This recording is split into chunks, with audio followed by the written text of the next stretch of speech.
اس وقت جو ٹینشن ہے وہ انکریز ہو چکی ہے. ڈیولپمنٹس اس کے اندر اور بھی ہیں جس میں ایران ریولوشنری گارڈز کے کرنل الحسین کا قتل بھی سامنے آ رہا ہے. پاک ایران کشیدگی کے تناظر میں وفاقی کابینہ کا اجلاس آج ہوگا. قومی سلامتی کمیٹی کی اہم بیٹھک بھی آج لگے گی. اس قتل پر ابراہیم رئیسی کا یہ کہنا ہے کہ ہم اس قتل کا بدلہ لیں گے, ہم خون کے ایک ایک قطرے کا حساب لیں گے. پاکستان ایران کشیدگی سول ایویشن اتھارٹی نے پاکستانی ایئر لائنز کو ایرانی فضائی حدود استعمال نہ کرنے کی ہدایت کر دی اور اس کی رسپانسبلٹی کہا جا رہا ہے کہ کلیم کر رہا ہے جیش العدل گروپ. آپ کو کیا لگتا ہے, کیا صورتحال, کیا محرکات ہو سکتے ہیں ایران کے پاکستان پر حملے کے پیچھے؟ ایران نے کیا کسی کے اشارے پر اس طرح سے کیا؟ پاکستان اس وقت ہائی الرٹ پر ہے اور سوال یہ اٹھ رہا ہے کہ کیا ایران ایک اور حملہ تو نہیں کر دے گا؟ پاکستان کی کشیدگی بھارت کے ساتھ رہی ہے. افغانستان کی سرحد پر واقعات سب کو معلوم ہے کہ گزشتہ 2 دہائیوں سے بہت معمول کا حصہ ہے, لیکن ایران کی جانب سے اس قسم کی کارروائی اور وہ بھی سرحد پار میزائل اور ڈرون حملہ کرنا, یہ بہت سے لوگوں کے لیے بیونڈ کمپریہنشن ہے. اگر تو یہ کرنل کی ہلاکت کی رسپانسبلٹی جیش العدل گروپ کلیم کر رہا ہے تو اس کے بعد کیا ایران اب ایک بار پھر جیش العدل پر ٹارگٹ کرے گا پاکستان کے اندر؟ پہلی بات تو وہ جو 3 فرنٹ کی بات کر رہے تھے شرازی صاحب, میرا خیال یہ چوتھا فرنٹ ہے جس کا آپ ذکر کر رہے ہیں, تو ہم مشکلات جو ہماری ہیں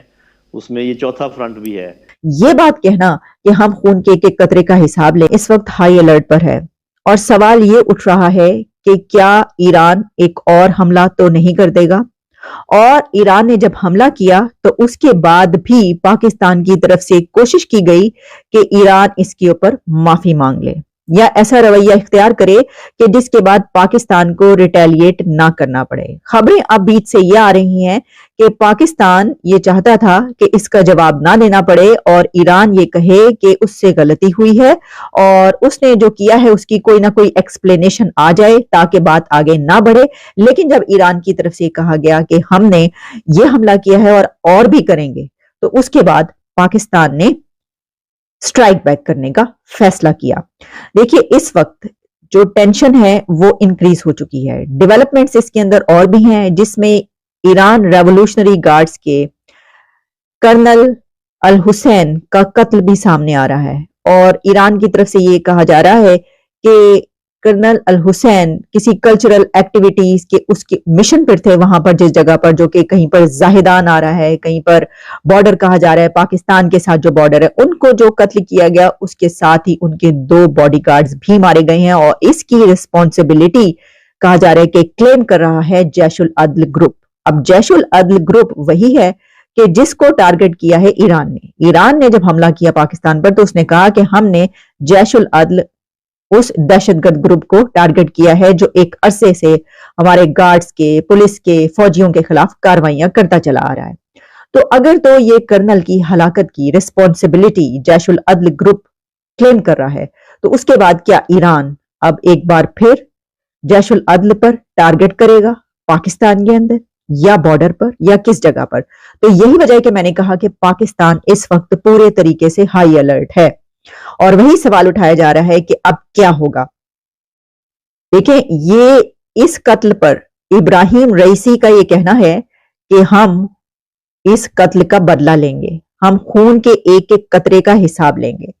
تو خون کے ایک ایک قطرے کا حساب لینے کی جب بات کی جاتی ہے تو اس کا مطلب یہ ہے کہ کوئی انہوں نے سوچ رکھا ہے یا وہ اس بات سے جھجک نہیں رہے کہ اب کچھ بھی ایسا ہوگا تو اس کے اوپر جو ہے کارروائی کی جائے گی. جہاں تک بات یہ ہے کہ پاکستان کی طرف سے جب یہ سٹینڈ سامنے آیا, بلکہ یہ بھی کہ پاکستان کی طرف سے جو سٹرائک بیک کیا گیا اس کے بعد ایران کی طرف سے پاکستان کے چارج ڈی افیئرز کو سمن کیا گیا, ان سے اپنا پروٹیسٹ رجسٹر کروایا گیا ہے اور ان کو کہا گیا ہے کہ یہ کیوں ہوا ہے, ایکسپلینیشن مانگی گئی ہے. آپ جانتے ہیں کہ ڈپلومیٹک وے میں جس طریقے سے ہوتا ہے, جیسے کہ پاکستان کی طرف سے ایکسپیل کر دیا گیا ایمبیسیڈر کو اور ان کی طرف سے چارج ڈی افیئرز کو بلایا گیا اور یہ کہا گیا. لیکن یہ بات کہنا کہ ہم خون کے ایک قطرے کا حساب لیں گے, اور پھر جو ایران کے ڈیفنس منسٹر ہیں ان کی طرف سے بھی جب یہ کہا گیا تھا کہ ہم یہ ایک نہیں ہے بلکہ اس کے بعد بھی کاروائی ہوگی, ایسی بات کی گئی تھی. یہ کچھ اسی طرح کی